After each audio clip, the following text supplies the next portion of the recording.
Your hand feels like a lead weight as a suffocating, icy pressure squeezes the center of your chest during the quiet chill of an evening dinner. It isn't just a sudden spasm. You've felt this irregular, jagged hammering against your ribs for months, a creeping heaviness that makes every breath feel like a struggle. You've tried taking vitamins and resting more, yet the exhaustion only digs deeper into your weary bones. This crushing sensation isn't just your body failing with age, but a desperate messenger trying to warn you of a rot hidden in plain sight. In the next few minutes, you will finally understand the chilling truth of what is actually happening inside your own body. I am Arthur Sterling Vance, 72, the founder of Sterling Developments who built a city from a single hardware store. Despite my empire, my world remains anchored to a ghost. 2 years ago, on May 14, 2024, I lost Eleanor to a sudden heart arrhythmia. She was my compass, always smelling of fresh lavender and the damp soil of the secret garden she loved. My base wound is a jagged shard of guilt. I was closing a massive deal in Dubai while she took her final breath alone.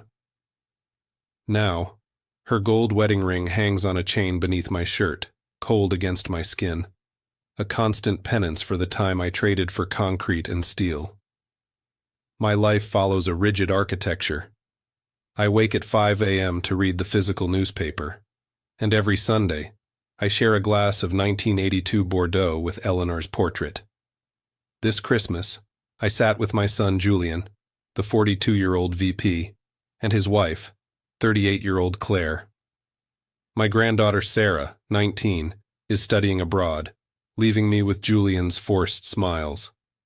Before we continue this harrowing account, I want to thank you for joining me. Please comment below and tell me which city you are watching from tonight. Note that while this is a dramatic work of fiction with changed names, the themes of greed and betrayal are drawn from the cold realities of the world.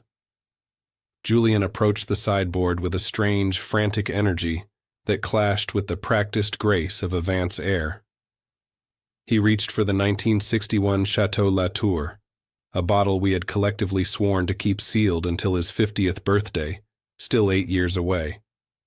As he cut the lead foil, I noticed a faint, translucent smear on his thumb, a sticky residue that didn't belong on a dusty vintage. It looked like the medicinal gel Eleanor used for her heart treatments before the end. I told myself it was just condensation, or perhaps a spill from the kitchen's appetizers. Yet, the way he shielded the bottle's neck from my line of sight felt like a calculated, silent transgression.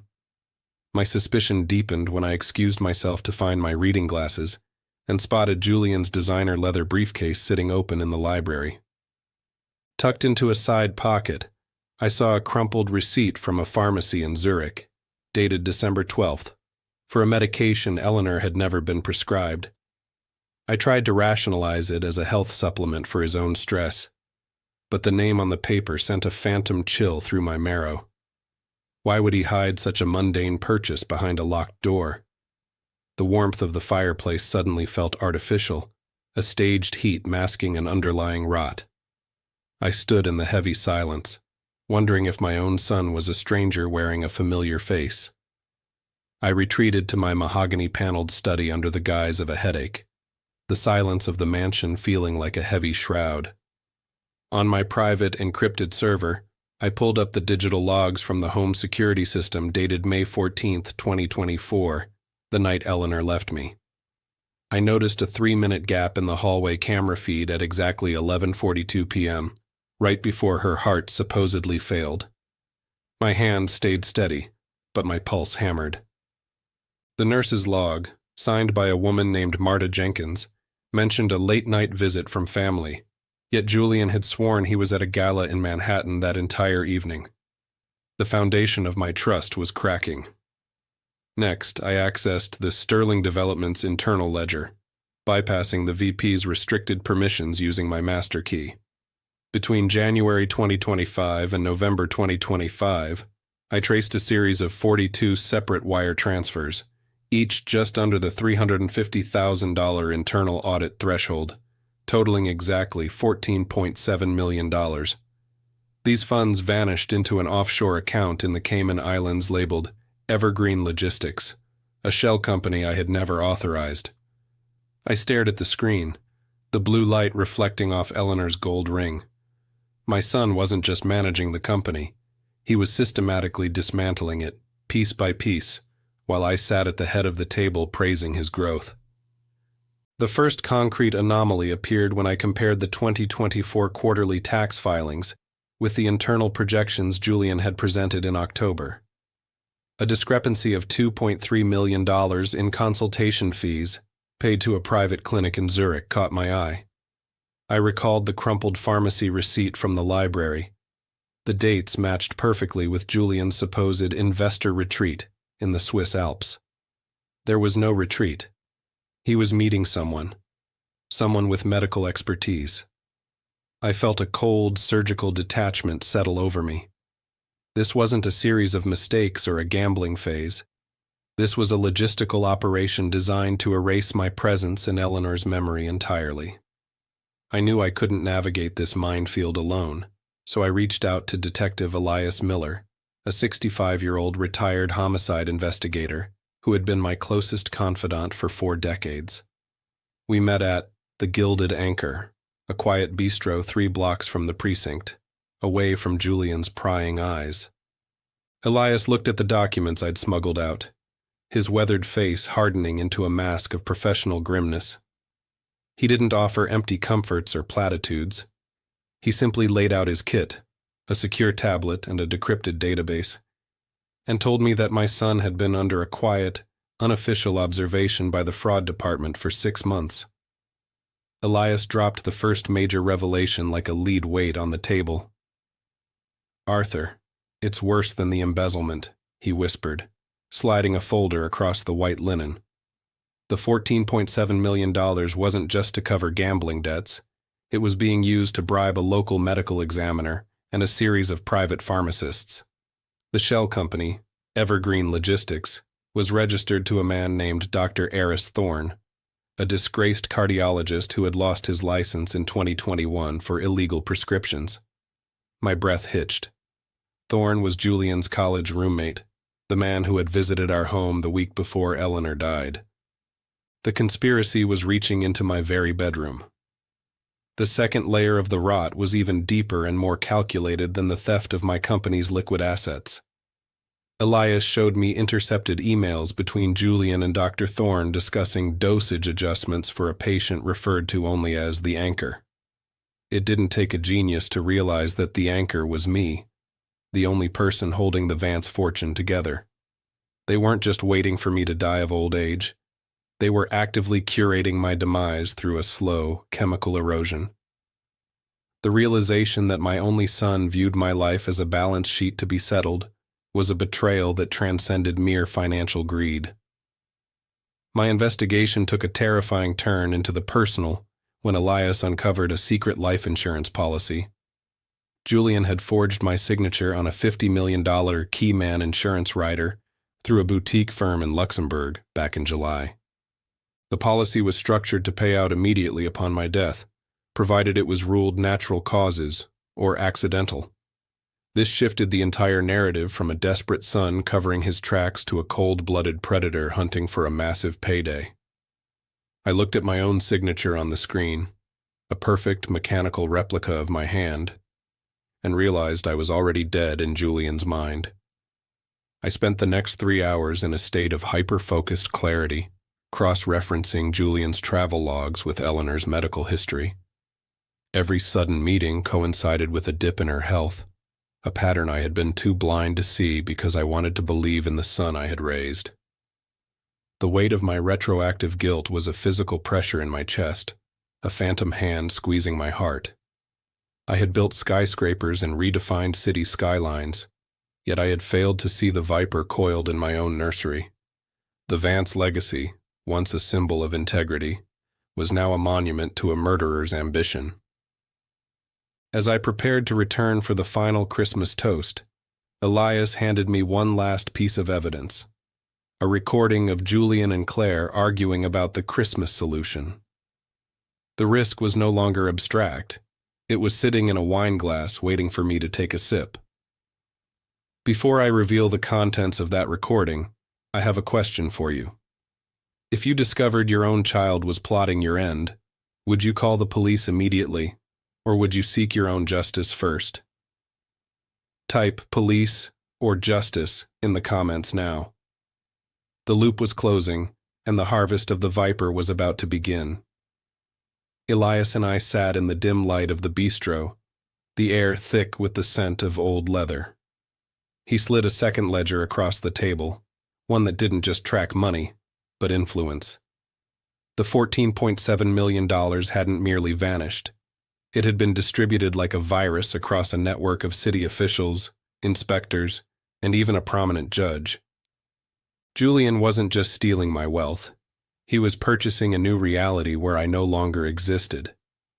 Every wire transfer to Evergreen Logistics bought a piece of silence or a forged signature, ensuring that when the hammer fell, no one in this city would answer my call.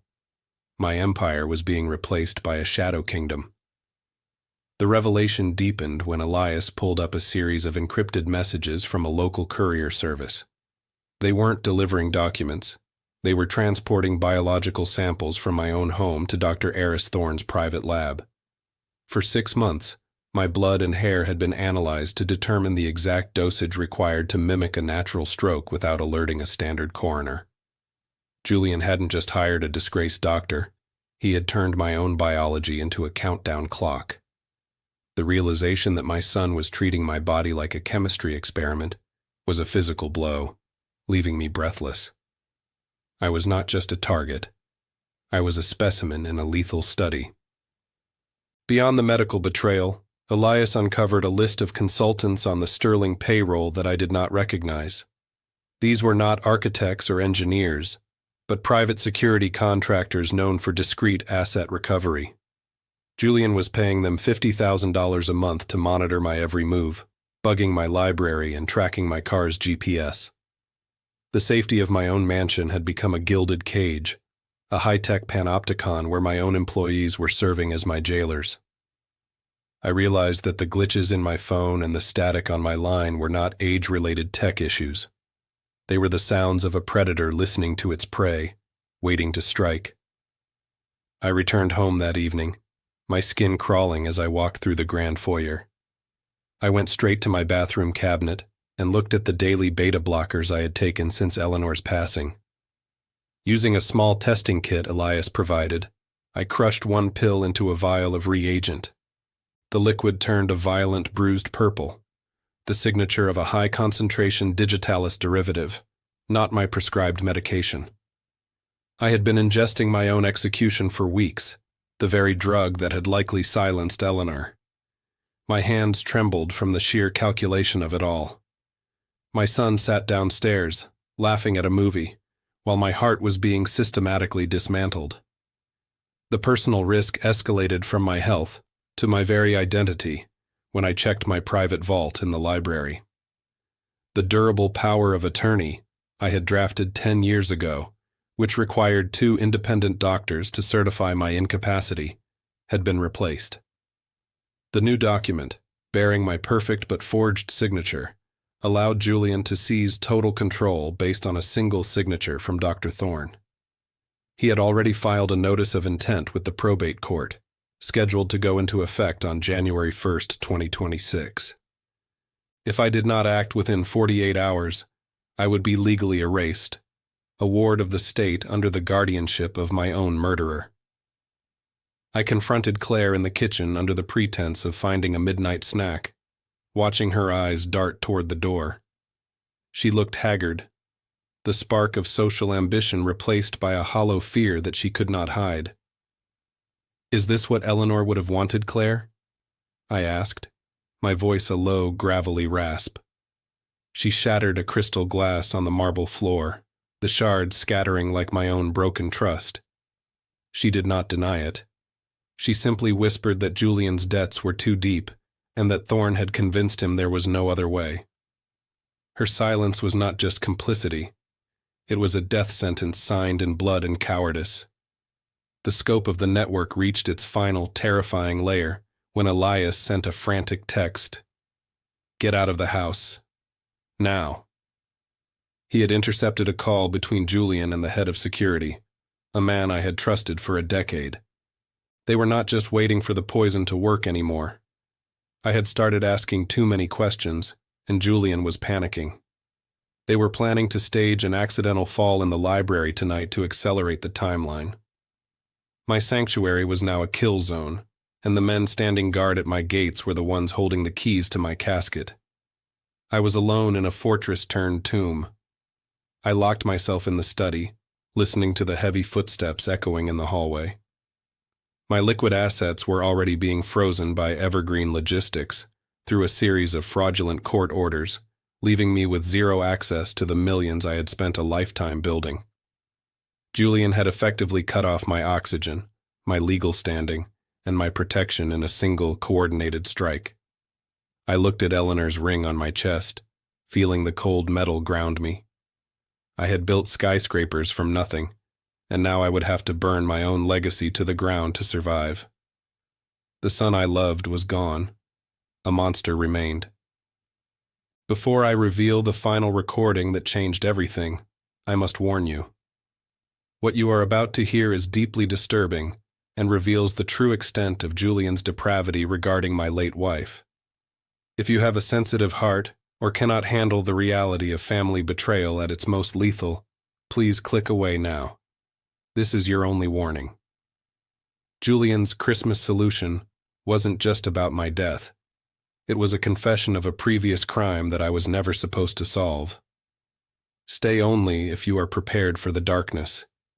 Do you want to hear the recording that proved my son murdered his own mother? The tablet Elias had left with me chimed, a digital death knell echoing in the hollow silence of my mahogany study. I opened the encrypted file labeled Eleanor Final Pathology, expecting a report on the digitalis derivatives we had suspected. Instead, my eyes locked onto a grainy, time-stamped photo from a hidden trail camera in Eleanor's secret garden, dated 2 days before her death. It showed Julian kneeling by her lavender bushes, not in prayer, but methodically injecting a clear liquid into the soil near her favorite stone bench. My breath hitched as the realization dawned. He hadn't just spiked her tea, he had poisoned the very sanctuary where she sought her only peace. A violent tremor seized my hands, the gold ring against my chest suddenly feeling like a branding iron. The truth wasn't just that he wanted my money. It was that he had already executed the woman who gave him life. I felt a cold, acidic bile rise in my throat as I realized Julian wasn't just a greedy heir, but a serial predator who had practiced his lethal craft on his own mother. My vision blurred into a tunnel of red rage, my heart rhythm stumbling like a dying bird against the bars of my ribs. The son I had sheltered was a phantom, a hollow shell of malice that had consumed the only love I ever truly owned. Everything I had ignored for years suddenly coalesced into a terrifying, logical sequence. I remembered the way Julian had insisted on handling Eleanor's cremation, his eyes dry and focused, and how he had pushed to sell her estate within weeks. I recalled a summer evening in 2023 when he accidentally spilled a bottle of her heart medication and insisted on replacing it himself, his hands trembling with what I thought was grief, but was actually the frantic pulse of a killer. Every gift I gave him, every promotion I signed, was just another layer of soil I had shoveled over my wife's grave. The love I felt for him was the very weapon he used against us. I closed the tablet, the cold vacuum of justice replacing the warmth of fatherhood in my veins. There would be no more hiding, no more second chances for the viper I had nurtured. I walked toward the dining room, the weight of the Chateau Latour bottle in my mind feeling like a holy relic of retribution. He was waiting for a toast, but he would receive a reckoning that stripped him of his soul and his stolen inheritance. Before I step through those doors to face my own flesh and blood for the final time, I need to know you are still here with me. Are you ready for the harvest? type present in the comments right now. I watched the color drain from Julian's face as the first drops of the 1961 Chateau Latour touched his tongue. The restaurant's festive carols warped into a discordant hum. He looked at me, his eyes widening with a primal terror as the metallic almond scent finally registered. I didn't move. I sat there, the gold ring of my Eleanor pressing against my chest like a judge's gavel. "Is it vintage enough for you, son?" I asked, my voice cold as a mountain stream. He clutched his throat, the glass shattering against the white linen, a crimson stain spreading like a pool of blood between us. The trap he set for his father had finally snapped shut on his own neck. Before Julian could draw a panicked breath, the heavy oak doors of the private dining room swung open. Detective Elias Miller stepped forward, followed by 4 uniformed officers and a forensic team carrying evidence kits. The festive chatter of the main hall died instantly as the authority of the law filled the space. Marco stood by the sideboard, his face a mask of solemn dignity, holding the silver cloche that had captured the reflection of Julian's crime. I stood up slowly, my legs steady despite the weight of 72 years. The public exposure was surgical and absolute. There were no shadows left for my son to hide in. The light of truth was blinding. "This is a misunderstanding. Dad, I'm sick. Help me." Julian screamed, his voice cracking as he tried to scramble away from the table. He looked at Claire, pleading for a lie, but she just turned her head, her face wet with tears of shame. He tried to claim the wine was corked, that I was senile and imagining ghosts in the cellar. He pointed a trembling finger at Elias, accusing him of a vendetta, his lies becoming increasingly frantic and transparent. It was a pathetic display of a cornered predator trying to mimic a victim. He was gaslighting the very air around him, desperate to rewrite a reality that had already been recorded and verified. Then, the digitalis hit his system with a cruel rhythmic precision. Gasping for air, Julian collapsed to his knees, his forehead slick with a cold, greasy sweat. "I did it for us, for the company," he suddenly wailed, the hallucinations stripping away his last defenses. He confessed to the $14.7 million embezzlement, the bribes to Dr. Thorne, and finally, the words that broke my heart a second time. He admitted to quieting Eleanor because she had seen him forging the first ledger. The room went silent as he sobbed out the details of her final moments, a confession captured on Elias's body camera. The monster had finally admitted to the murder of his own mother to save himself. Elias moved in, the metallic click of the handcuffs echoing like a gunshot in the silent room. He read Julian his Miranda rights with a mechanical, practiced monotone, while the officers secured the tainted bottle of Latour as Exhibit A. Julian was charged with attempted first-degree murder, the premeditated murder of Eleanor Vance, and 36 counts of aggravated securities fraud. They let him out past the stunned holiday diners, his head bowed in a coward's shame. His $5,000 suit was wrinkled and stained, a fitting shroud for a man who had traded his soul for a ledger. The VP of Sterling Developments was now just another number in the system, stripped of his name. The legal reckoning was as swift as it was devastating. By March 12, 2026, the courts had stripped Julian of every title and revoked his professional licenses for life.